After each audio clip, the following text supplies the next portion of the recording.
Before we begin, thank you very much to Growl Brown Returns for joining the Patreon campaign. Not an easy name to say, but I appreciate you coming back.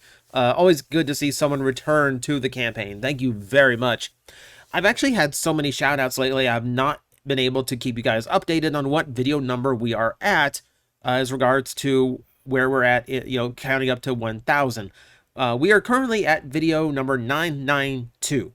Which means next Friday is going to be video number 1000. I know what it's going to be. I'm kind of excited to do it because it's something you guys have been asking for a very long time. It's not going to be like a TJTV or a Plastic Addict size thing, but it's something you've been waiting for, and I'm going to deliver next week on Friday, so stay tuned. I might let you know a little bit early what it's going to be. However, for now, I decided we're going to be talking about the San Diego Comic-Con exclusive Transformers throughout the years because it seems like that has been completely cut off at this point. So we have a pretty much like an encapsulated collection we can talk about. And it starts with the beautiful thing you see on screen right now. 2005 saw the very first exclusive toy for Transformers at the convention. And it was, of course, Cybertron Skywarp. The beautiful thing that it is. Now, confession, I actually sold mine a long time ago because I was in this weird phase of like, if it doesn't fit in with the rest of my stuff, it has to go. So little oddballs like him ended up leaving, regretted it. Since then, I have recently reobtained it, and I'm very happy to see it again because it is the perfect color scheme for that design. Hasbro, I see that leaked listing for one at Walmart. Don't screw it up. It got to look like this. But like nicer and bigger. So, yeah, this is the first time Hasbro let you have anything at San Diego Comic-Con as an exclusive toy. And yes, it did come with a black Autobot key. I don't know why it doesn't fit in the toy, and I don't know why they didn't use the Decepticon one. It was just a weird bonus they threw in. But you know what? Whatever. But that just gets us started. Next year, they decided to go a little bit bigger and gave us an Alternator Nemesis Prime as an exclusive. Now, the important thing, this is the start of them releasing something as a San Diego Comic-Con exclusive. However, by this point, they had official online shops of their own that they could provide these at. This was Hasbro Toy Shop back then. And they decided that, yeah, like we'll open up orders there after the convention. A lot of us, me included, had to wait for like an Australian release of this in order for the stock to become available because I don't know if they like oversold it at the con, didn't have leftovers or what, but they oversold it at some point. So we were sitting for like close to half a year just waiting for them to get more of this toy produced. It was kind of a big mess. Ultimately, for a Nemesis Prime that I think is like one of the most boring Nemesis Primes, because there's really not a whole lot of like good color usage to it. I don't know. That's just how that worked, I guess. It does start the idea of San Diego Comic-Con is where Hasbro does their black repaints, because at the time in Japan it was eHobby. Count on eHobby to do a black repaint of a toy. Here we had San Diego Comic-Con. Now we thought that was going to be missed in 2007 because the exclusive there was Rodimus in the Alternator form. This was kind of a good, it's a good idea for a release as a convention exclusive because Alternators weren't doing too hot in the US at the time. They were dying out basically. So to put out a major character as an exclusive, good idea. Also a rare time that Hot Rod had an Earth mode. And doing it like this as a Ford GT, not a bad choice. Not a bad choice. It looks pretty good, not gonna lie. But we were saved because the black repaints did continue. We got Titanium Menasor. This was the very first Plastic Addict toy, and I will still admit to this day, I was just being too harsh on it because the toy itself is okay. Doesn't have problems you can make fun of, absolutely. Look at that waist. However, the toy itself is okay. I mean, the biggest flaw to it is just the fact that the deco is boring. It's the exact same paint mask, exact same tampagraphs. They just switched colors. So there's no real effort to make it look like Menasor, or actually Motormaster in this case. Even though you really could repaint this toy and get it very, very close to how Motormaster looked. I mean, it really is like not too hard of a job, especially when you consider the legs are all die cast, which means they're painted black. You painted them silver, it would have made the trailer look like Motormaster's. This was an easy, I feel like later day Hasbro would have gone all out to make this work. Back then, quick and easy repaint, whatever. 2008, however, continued this trend and gave us the blessing of not one but two black repaints, starting with another Nemesis Prime, this time with a Classics figure. Again, it's reusing a paint mask, and again, they got weird with Nemesis for this release. They incorporated super dark blue into the color scheme to break it up a little bit, which I think makes it a little bit too close to Prime. And then they went and made the translucent parts blue, which to my knowledge is the only, I think is the only Nemesis or Scourge of any kind that use translucent blue instead of red or pink. And it just feels off. You know, this is like close, but like, no, I can't give you credit for this. However, the other one was another titanium toy, another black repaint titanium toy, and hey, look, Skywarp is back. I guess technically, since the Cybertron design is kind of based on is inspired by the War Within design, this is really the closest we came to my ideal color scheme, but I've never been too big on this. I like the more like heavy look of the eventual Cybertron version. It's still cool, and it still proves that that color scheme looks beautiful on a toy in that shape. It's pretty good for what it is. You know, and it is weird, however, that, you know, you had to go to San Diego Comic-Con or wait in line to order one from Hasbro in order to actually complete your Titanium Seeker Trio. But, you know, back then, completing Seeker Trios was a little bit weird. We move into 2009, and they decided to go entirely collector-oriented for their main release. We got a Soundwave. Now, this was at the time when Soundwave had just been redone from the ground up. So they actually, like, went to the trouble of, like, producing a brand new mold for the original G1 toy. So you were seeing it all over the place. There was a Toys R Us reissue, there was an Encore reissue, there was this one.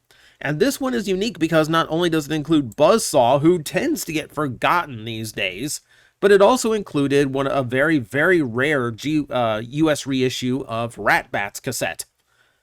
So it was a cool set to have. They did a lot of really good Soundwaves back then. Like, they actually made sure they're pretty robust as far as the releases go. If you want an alternative to that, they did do a second figure that year, but it was just a Mighty Mugs Optimus Prime. Not a big deal. It's just metallic. That's it. Mighty Mugs.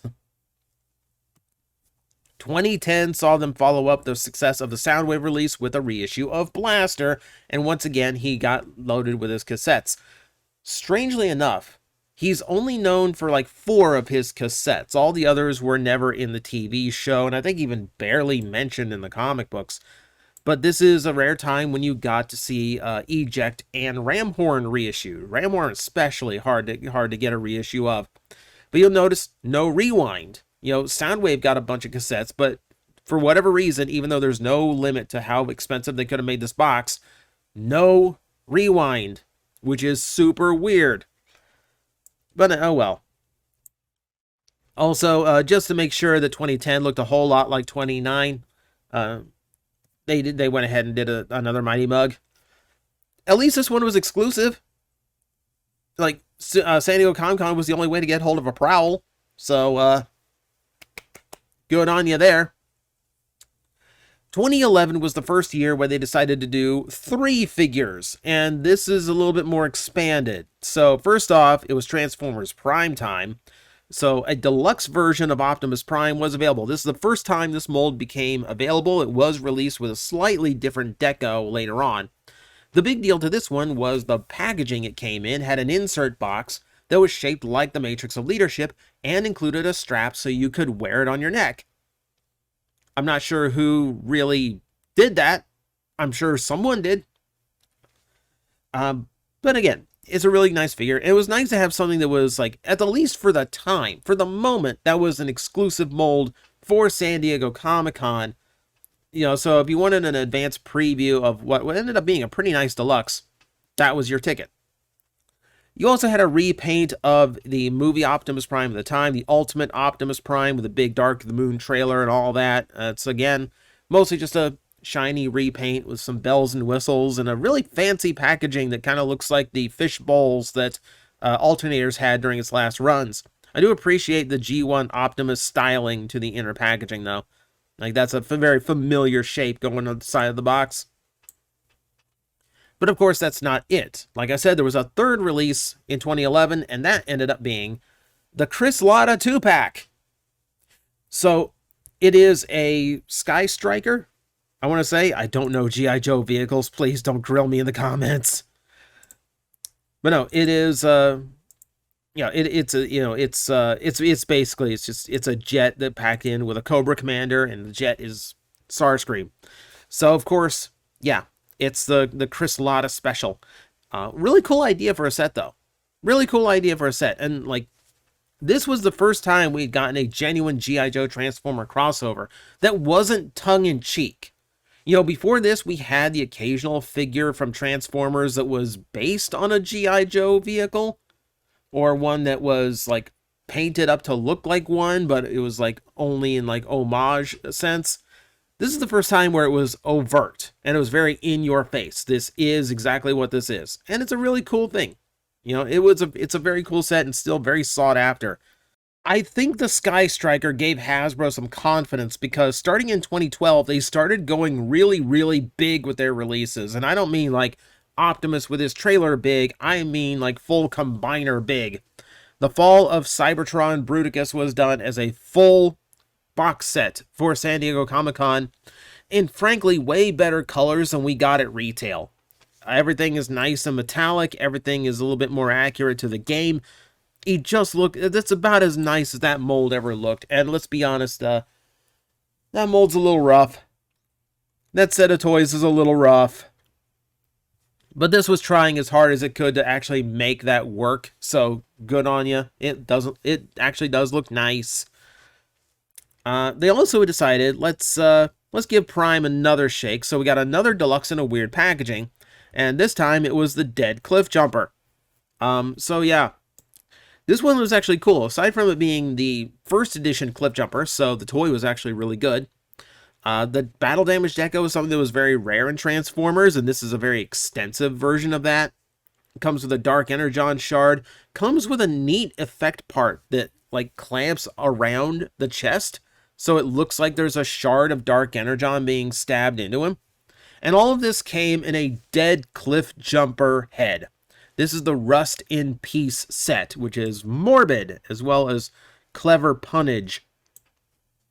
Weird one. A cool one, but a weird one. And then they decided, let's do one more. They liked the G.I. Joe thing, so we got another one. So this time it was Shockwave's turn, and this time he got to be a Hiss Tank. And this is a little bit remolded to look a little bit more Shockwave in that cannon. I mean, again, it looks real cool, and I think at this point people are just kind of going like, where are the real G.I. Joe Transformers? Like, why haven't we gotten this yet? Why is this still the thing? Why don't you just make one that turns into a robot?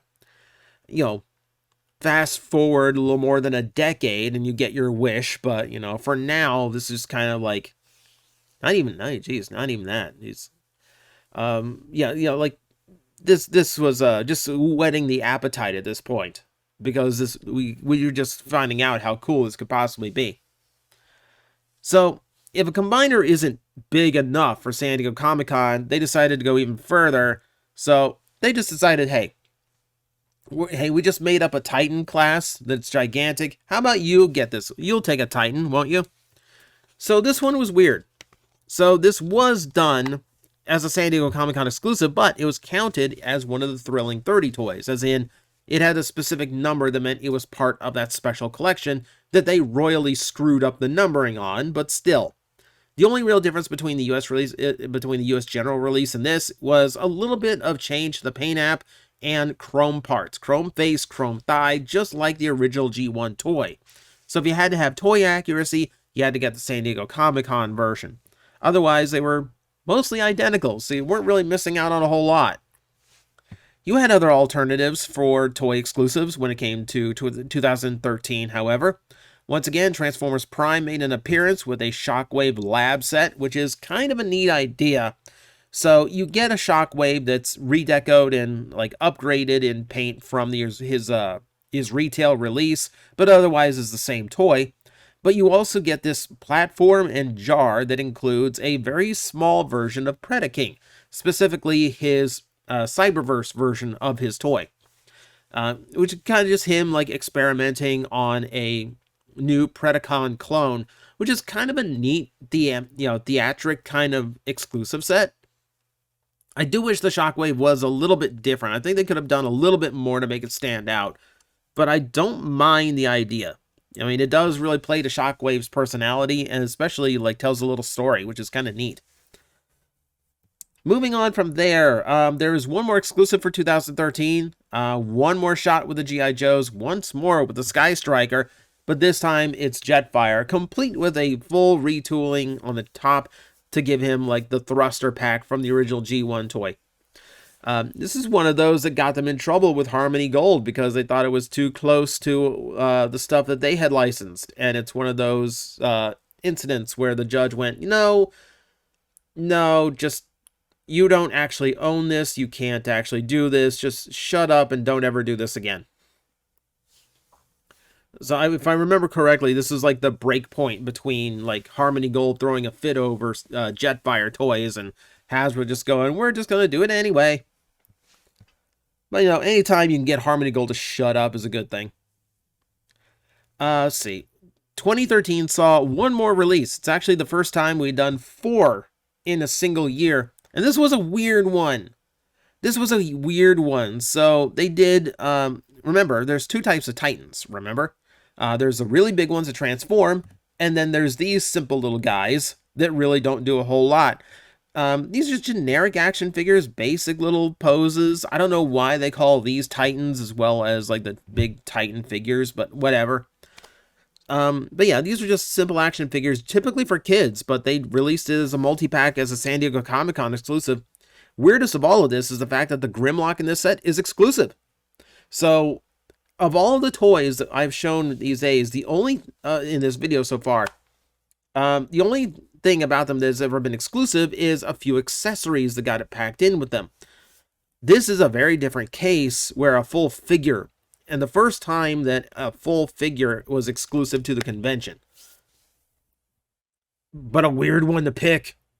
It's a weird one to pick. I mean, if you're a completionist for Grimlock, I'm sorry. You have to buy 4 other action figures with him. 2014 will come to the rescue, but first, if we're going to talk about 2014's exclusive, we have to start with the Knights of Cybertron, which is like the weirdest idea I think Hasbro's ever had. Let's take the Fall of Cybertron figures, and we'll make a hair metal band out of them. Oh my god. And we also decided, hey, we've got these parts left over from animated Soundwave and Sound Blaster. So yeah, we have a transforming guitar and a keytar. Let's throw this in too. It's such a weird set. It is so bizarre. Like, I kind of love it. I kind of respect it, but at the same time, weird. Really weird. Compared to everything else that has been very much like, let's do something based on the current media, or let's do something that is really just for fans, you know? But this is like, let's just do whatever. This is just someone at Hasbro going, just let me have fun this year. Infamous set. Absolutely infamous. But, however, they did actually provide you something to kind of counterbalance that. They redid the Age of Extinction Dinobots in G1 colors as a box set, which does look super cool. It's weird that it didn't include Slog. You had to buy Slog separately as a different store exclusive. But at the very least, hey, at least all 5 were available. You know, well, at least the 5 that imitated the original Dinobots, those were available. But as you can see, there were a lot of chrome, a lot of red and gold. They looked pretty good in this color scheme, which is impressive considering they weren't designed to be G1 style. This got weird because later on they'd redo this set, but with G1 style heads as well. Yeah, they just couldn't help themselves. What made this stuff special is like, now, a lot of this stuff I've mentioned when they have weird packaging, but I haven't really felt the need to show it off. The Knights of Cybertron came in like a tour case, kind of like looking box, but I'm not really showing you any of the real packaging. But this one I have to, because this really does feel like part of the package, part of the toy. So the box unfolded into the Ark. You got this full pop-up play set along with this set of toys. And from what I remember, Hasbro hired like a pretty big deal in this industry to do the design work to make this happen. So it's not a cheap thing, and the outside is matched as well. So like the outside of the Ark is on the back, the inside is up here. So this makes for a really cool backdrop, by the way, if you have like small, lightweight figures. I think this set is a little bit too flimsy for the toys it was packed with, but it is cool for like Legends and Legion class or Core class today. It's cool to have around for that if you want to take like some neat photos and just have this like cool backdrop. It's the closest we ever got to like an official Ark play set. There was one more set of exclusives for the year, and this is another big box set because 2014 was when Creo kicked off. So they decided, let's do the Class of 84 pack, which was just a ton of different, Lego-looking people all done up as year one Transformer characters. Not a bad idea. Neat and quirky. For Lego collectors, it was probably fun. It was probably more fun for Lego collectors, let's be honest. They could one package and they could populate their Lego cities with like a whole array of Transformer characters. That's why I feel like that's the better benefit than us Transformer people. Moving on to 2015. Once again, they decided, hey, we have Titans. Let's do Titans. So San Diego Comic-Con was provided a metallic version of their new Devastator. There's some chrome purple involved, and that's about it. It wasn't really improved from the American retail version at all. It's just shiny. And honestly, 2015 is kind of a low note year because there's only 2 exclusives as opposed to the 3 or 4 in the past. Hasbro started to slow down a little bit here, but they did continue the Creo thing with the Class of 85. I don't follow Creo enough to remember if there is a Class of 86 set. I want to say that there is, but it wasn't a San Diego Comic-Con pack. I could be completely wrong. Don't quote me. Don't get mad at me in the comments if I am wrong. I'm just taking a wild guess here because I don't remember it offhand. But it's a neat way of actually getting, like, again, little Lego-style figures of all these G1 characters. I think for Hasbro, it's just a really great way of securing a ton of trademarks at one time. I think that's really what it boils down to. 2016 saw another Titan, and this time it was Fortress Maximus. And again, barely different from the retail version. You're looking at the sword. It did include the sword, so again, we get an exclusive accessory. But the repainted details were minor. You did have a different head that was more cartoon accurate. Beyond that, it really is just pretty much the same toy. Which means if you were disappointed in the retail version, you're going to be disappointed in the exclusive version. You did have a multi-pack that was weird. So you had a set that was Titan Hunters, I believe this set was called. Titan Force. Sorry, Titan Hunters was the all-girl set. But you had Sentinel Prime, slightly redecoed, a little bit more of a heavy paint job on the toy. You got another release of the Brainstorm figure from Titan's Return, which is weird that that's how you had to get that Brainstorm at first. And then you had a repaint of Robots in Disguise 2015 Windblade. This is so weird. It's such a weird set. Like, previous sets that we have seen have been very, like, fan service. They have been very much, like, old school characters and toys in mind. Here we have 2 essentially brand new characters at the time, along with 1 random headmaster. And seemingly no real link between them. It's a very bizarre set. Very bizarre set. You did get one other exclusive that year, which was interesting because it was the tablet Soundwave. But this one was, okay, so the normal release of this had all of the branding for the company, like the tablet was based on. But I think Hasbro realized it looks like a generic tablet. I don't think we need to have this on here. So all of the tooling, even the tooled stuff, not even the painted, but all the tooled logos were completely taken off of it. It was switched from gold to silver and just kind of released again. I would say that this toy, if you've ever experienced it, is interesting. I won't say if it's good or bad. I'll just say it's interesting because it's a very two-dimensional toy turning into a very three-dimensional Soundwave. I think the way it works is more interesting than the toy itself. But that was, at least that made for a very unique San Diego Comic-Con piece, because I believe the first one was only like a Hasbro Asia thing. It was hard to get, I remember that. 2017 saw one of my favorite San Diego Comic-Con releases of all time, and that was the Optimus Prime by Primitive with the Shredicus Maximus Headmaster. I never should have sold mine, because this Optimus in the gold and black looks absolutely awesome. And I think it's hysterical that that base mode got turned into a skate park for his Titan Master. I think I played with that base mode more than I played with any of the Titan Return base modes, which I generally tended to ignore. This was a cool idea. This was cool. Man, I love goofy repaints like this that we don't get anymore.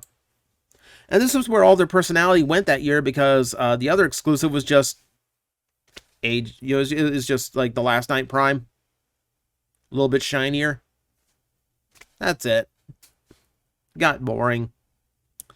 From here, Hasbro would scale back once again. We got left to just a single exclusive every single year. And these were also starting to get very easy to get after the show on Hasbro Pulse. So the first one of that nature is the Power of the Primes Optimus Primal with the Throne of the Primes, you know, which included a whole bunch of exclusive Titan Masters. You had to get this set in order to complete your set of 13. It came with the throne itself that was cardboard, and the plastic wheel in the back that could hold all 13 primes, the mace that could hold on to 4 of the primes at the same time. The real highlight here is seeing Optimal Optimus done up in Season 1 Optimus Primal colors, and you know what? It looks really good. It actually works. It actually works really well. I wish that toy wasn't so dumb. I wish the toy wasn't so dumb. I would be more interested in this. But is what it is, and for what it is, I think this is a better version of the toy. This is actually really cool. What was weird about this one was that similar to like really old SDCC exclusives like Alternator Nemesis Prime, what was a con exclusive in the US is actually pretty normal retail over in, you know, overseas. So if you missed out on this toy at Hasbro Pulse, don't worry. This thing was available for literal years afterwards on Japanese import shops like HobbyLink Japan. So you did not have any excuse for missing out on this one. 2019 actually saw a rare crossover figure because it was the Ghostbusters Optimus Prime, and this one was super cool. So you're looking at MP, not MP10. I don't think this is MP10. I forget which Optimus Prime. This is bad. It's Masterpiece, so yeah, this is MP10. I'm sorry. I'm sorry. I got like 5 hours sleep last night. But you can see they went extremely heavy on the deco. This is what I meant by, like, if later Hasbro had done the titanium Menasor, it would have looked so much closer to Menasor than what they ended up with. Look at the deco on this. Like, either the inside or the outside of the trailer was 100% painted to get that look of like the all white on the outside and the ghost trap on the inside. I love how Roller has been remolded into a ghost trap. I like the little Slimer that gets included. You have a proton pack that fits on top. They went all out. They went all out with this. This is one of the most extensive redecos I've ever seen Hasbro do, and is at the Masterpiece level. Huge for Transformer and Ghostbuster fans, which I know there's a big crossover because 80s sci-fi stuff. And that's technically the end. 2020 would see a toy intended for release at San Diego Comic-Con exclusive, and that was the Quintesson Pit set. And and again, a few minifigures that were exclusive and a retool that was exclusive at the time, but for the most part, just, you know, repaints of stuff we had seen at the time. But of course, 2020 is the year that 2020 happened, so we didn't get that convention to happen. So online exclusive it was. There was plans in 2021, but again, 2020 had a weird way of continuing into 2021. So the intended exclusive set, which was going to be the Beast Wars Ravage, didn't actually make it to that convention either. And since then, even though San Diego Comic-Con is back in business, Hasbro seemed to be unwilling to actually release stuff there, content to do it online and just release it as their own exclusives, which, if that works for them, great, because it makes it a lot easier for us collectors to get all of it. And that is your rundown of the entire history of Transformers at San Diego Comic-Con. And it's fun to see the, escalation from just one Legends class figure to Titans and Combiners. You know, it's a really interesting set. It's a really interesting, the mindset that went into these, and you can see how it changed over the years from just simple black repaints to exclusive characters to even sometimes an exclusive figure, and then whittle back down to just really big gift sets. But it's a nice little time capsule to look back on, so I thought that was appropriate for today, since I just reclaimed my, one of my personal favorites. So that's your history lesson for the day. Thank you very much for watching. I will see you next time.